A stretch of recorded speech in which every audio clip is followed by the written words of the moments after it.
Hello everyone. So again demand and law of demand के question problem solve करने की series में एक ये नया वीडियो जिसमें कि हम लोग डिस्कस करेंगे। क्वेश्चन है about the in the case of the given good. ठीक है, given good demand curve will B. Now given good में डिमांड कर्व कैसा होता है, तो गिवन गुड की बात करने से पहले let me talk about normal good.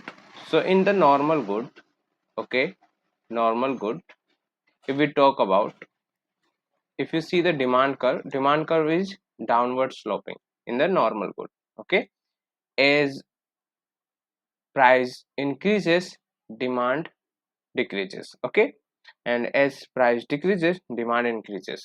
So in the normal good, demand curve is a downward sloping. But the in the given good is actually exception of the law of demand. That means जैसे what law of demand say,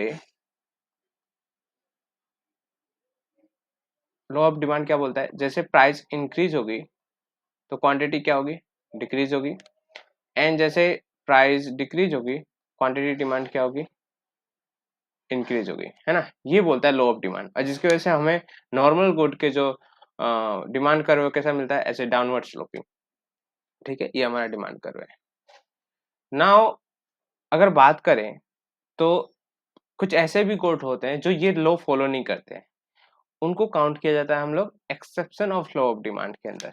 ठीक है, तो अगर बात करें exception of law of demand, तो उसमें आता है गिवन गुड। गिवन गुड क्या होता है, गिवन गुड में there is a direct relationship between price and demand. Okay, so इसका मतलब क्या है, डायरेक्ट रिलेशनशिप का मतलब क्या है कि जैसे प्राइस इंक्रीज होगी, है ना, जैसे प्राइस जो है इंक्रीज होगी, उसकी डिमांड भी क्या होगी गुड की, वो भी क्या होगी, इंक्रीज होगी।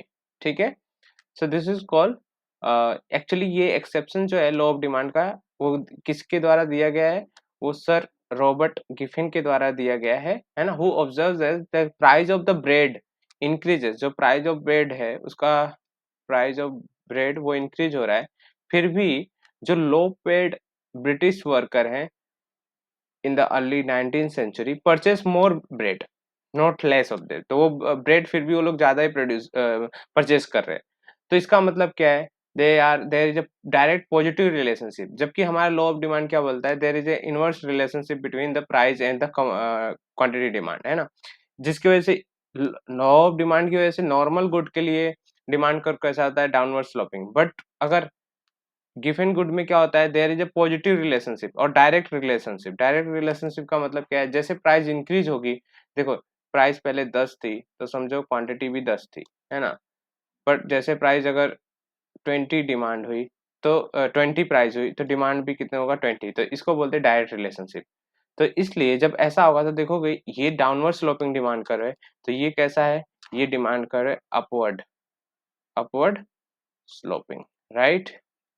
तो यहाँ पे जो ऑप्शन है हमारा, यहाँ पे देखे तो पहला ही ऑप्शन इन्होंने दिया है upward sloping demand curve, second है downward sloping horizontal line and backward falling to the left. तो यहाँ पे हमारा आंसर हो जाएगा upward sloping demand curve for the given good, right. अगर यहीं पे अगर ये क्वेश्चन ऐसा होता कि इन्होंने ऐसा पूछा होता कि let's say in the case of normal good, in case of the normal good the demand curve will be, तो उसमें आंसर हो जाता है आपका ये downward sloping to the right. Okay, I hope ये क्लियर है।